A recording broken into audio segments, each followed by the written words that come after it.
Yo, what's going on everybody? Welcome back to another video. Today, I want to show you all my top 5 pals that I like to keep in my party for really early to mid game. I figured I'd make this video just to help out the people that are just now coming to the game. Or heck, even if you're at this part of the game, then maybe you just want to see other people's opinions. If y'all like the video, I could even make a late game type of pal list if y'all want to. But don't forget, this is just my opinion. This is my pals that I like to run with whenever I go out and do stuff. Obviously, there's plenty of other pals, plenty of different combos you can do. This right here just in particular seems to fit me the most, and it's something that I really like doing. And maybe I'll switch it up in the future if y'all want another 5 pals.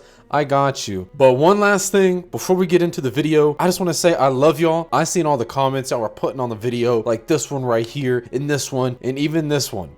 Yeah, I seen them all, and I love you guys. And the video has over almost it's over 1,000 views. It's crazy, and I just I appreciate it. Obviously, I couldn't do what I do without having somebody like you guys to be there and tell me what I do wrong and tell me what I do right. So yeah, but without further ado, let's get into the video and let's get this bad boy going. Starting off here at number 5, we have more the support role. We have Dazzy. Dazzy's a great pal by all means, but I put her more in the support role, more for the fact that you can put her on a collar and you can have her run with you wherever you are without actually having her deployed. And while she is great and all, she is at number 5 mostly because she doesn't do a whole bunch of damage. But I do like having her on my team because the fact that she can be out while you have other pals out fighting, so it's more of just like extra fighting power on the side. And who doesn't like extra fighting power? Let's be honest. And while you can replace Dazzy with another pal that can be put on a collar, like Daedream for example, I prefer Dazzy because she synchronizes really well with my party, being an electric type, which, as you'll see here later into the list, is a big factor into this party.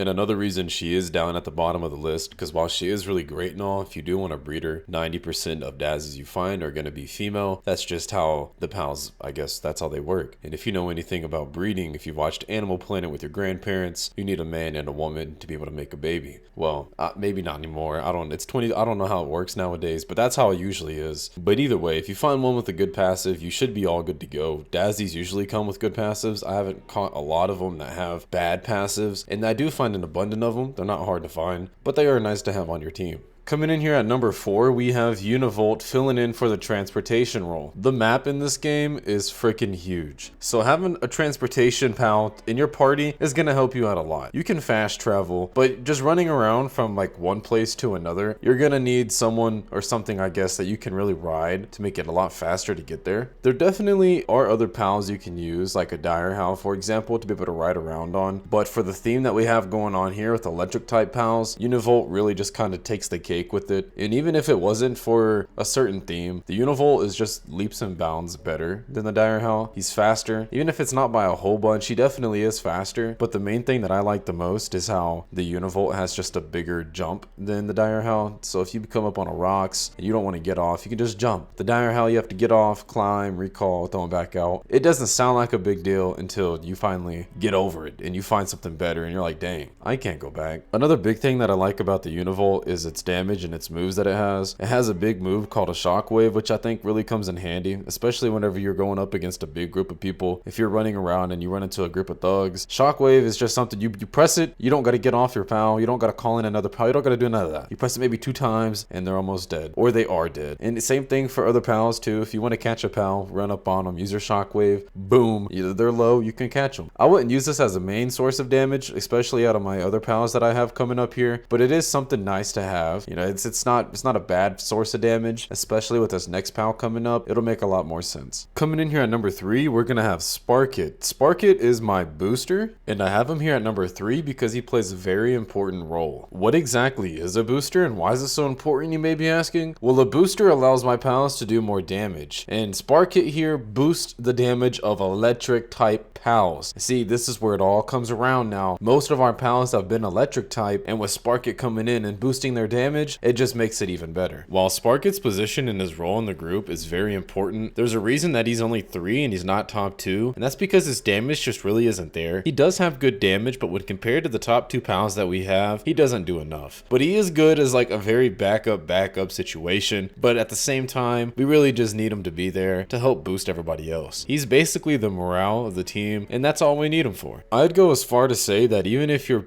group isn't electric type, you definitely need a booster for whichever your top pal is, or the majority of your pals, whether that's fire, water, dark, it doesn't matter. Boosters, in my opinion, are just very, very important. Luckily for you guys though, Sparkits are pretty easily found. They're pretty common, they're not hard. They're scattered all across the map. Everywhere I go, I seem to find some Sparkits, especially earlier on into the game. They're definitely more of a common type of pal compared to most others. Let's get into the top 2 here. And with my number 2 pick, I'm gonna have to go with Bushi. Bushi's gonna fill in as more of the sidekick kind of role for this party. He's gonna be one out of the 2 people that do a lot of damage for the team. And I know what you're thinking. He's not an electric type of pal, but dude, is this pal so freaking cool to have on your team. He's like a swordsman, but he's not a man. He's a swords pal. Dude, it's just, and he does so much damage. He's just a really good pal to have. Now, I'll admit, he's a little bit more difficult to get just because he is like a boss, but I'd say that it's definitely worth it once you get a high enough level to even attempt to fight him. I would say you should definitely capture him and even keep him in your party. It's not bad to mix it up a little bit. It does break the theme, I know, but guys, there's sometimes exceptions gotta be made, and this guy is definitely one of them. I seen him, fell in love with him, pause, but I've been having him in my party ever since. A thing I like to do to be able to keep the concept going with the electric theme is that I like to find moves that I can teach to my pals, and I like to teach the electric moves over to my pals, even if they're not electric types. Like Bushi, for example, I think he still has an electric move that still gets boosted by the booster, and it's like a win-win. So technically, I didn't break the theme, but I understand if that's how y'all feel. I get it. I'm sorry.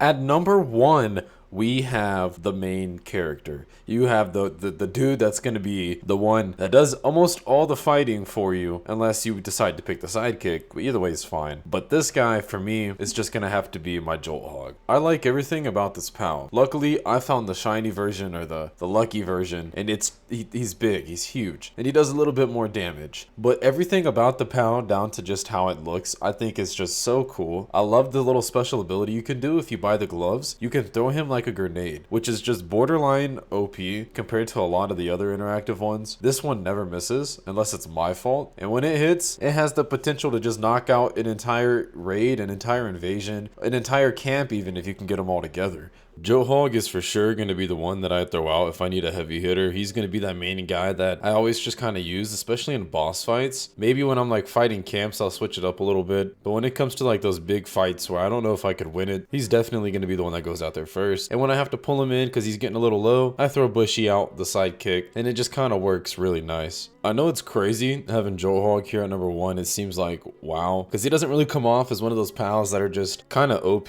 I'd say he's more of an underrated OP kind of pal, especially with the interactive of his. It's probably the best in the game so far that I've run into. Mid game to early game. Definitely not late game. There's always going to be better pals once you get there, just because they're leveling up, and shit kind of gets crazy during that time. But so far, this is definitely my favorite pal. But alright guys, with that being said, that's the end of the video. I love you guys. If y'all enjoyed the video, maybe leave a like. If y'all want a different type of theme team, let me know. Put it down in the comments. If y'all want a water team, a fire team, I'll make Seal Team 6 in a heartbeat. Don't play with me. But I love y'all. Y'all have a great day, and hopefully I see y'all again.